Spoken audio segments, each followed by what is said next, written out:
Tamam. Ana bir sebep bilen bana Ulubek Savirov 8 kanalının başlığı telefon kılıp kaldı. Usta neredesiz? Xorazmda mı? Azı Bağat'tan getirman Ürgenç'e desem. Pakta teriyen misiniz? Yaş boyutlerinizde. Ama ettim, bosa hazıram tere veremiz dedim.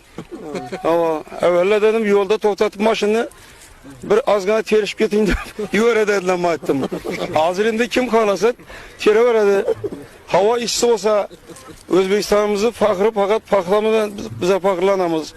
Şunun için ha ma pakta terdirecek miyiz ya desem. Şu yol üstü etseniz azgına terip verseniz size hissenizi koşsanız yakşı olur dedi. Canım bilen de bine geldim şöyle. Ama ettim bu. Hemen sanatkarlar, hemen şairlerin şöyle bir kursançılıkta hisse koşup gidin canım bilen ettim baramız.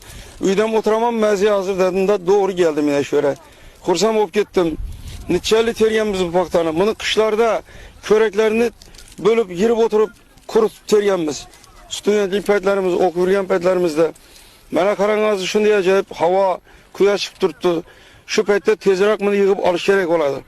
Çünkü halkımız toy mereke, mühennetin teyri afet. Şu terip alınsa yine kursançılık üstüge toy, eşullah, oyun hemen yüreğine sıkadı. Şunun için